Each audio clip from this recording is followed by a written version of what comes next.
Bonsoir à tous et bienvenue dans votre récap judiciaire. Le suicide d'une fonctionnaire de police hier matin à Petit-Bourg, un couple condamné pour de violences réciproques ou encore le procès à venir d'Harry Chalus. Voici les faits divers et procès que vous ne deviez surtout pas manquer cette semaine.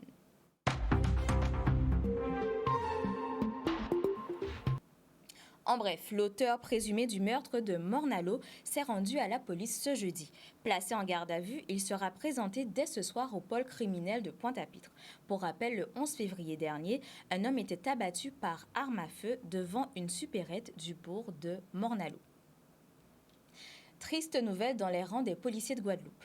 Le corps sans vie de la chef du groupe d'appui du service territorial de la police judiciaire a été retrouvé hier matin. C'est aux environs de 7 heures sur le parking d'un centre commercial de Colin à Petit-Bourg que la victime se serait donné la mort avec son arme de service. La fonctionnaire était âgée d'une quarantaine d'années. Les gendarmes ainsi que le procureur de la République se sont rendus sur place pour comprendre les circonstances exactes du décès. Pour l'heure, les raisons du geste ne sont pas exactement connues, mais il semblerait qu'il s'agisse d'un motif d'ordre privé. Ses collègues restent très touchés et affectés par la mort de cette femme décrite comme souriante et très compétente. Et puis Harry Chalus comparaîtra sur citation directe aux côtés d'autres prévenus devant le tribunal correctionnel de Basse-Terre le 30 mars.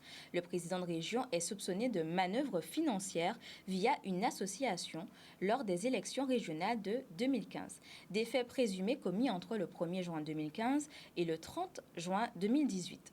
En fait, Harry Chalus aurait dépassé le plafond légal fixé à 168 833 € maximum en facturant des prestations diverses, sans déclaration, via l'association l'Alliance Béma-Haussienne. À noter que la Fédération socialiste s'est constituée partie civile dans ce dossier de financement présumé illégal de la campagne Changer d'avenir en 2015.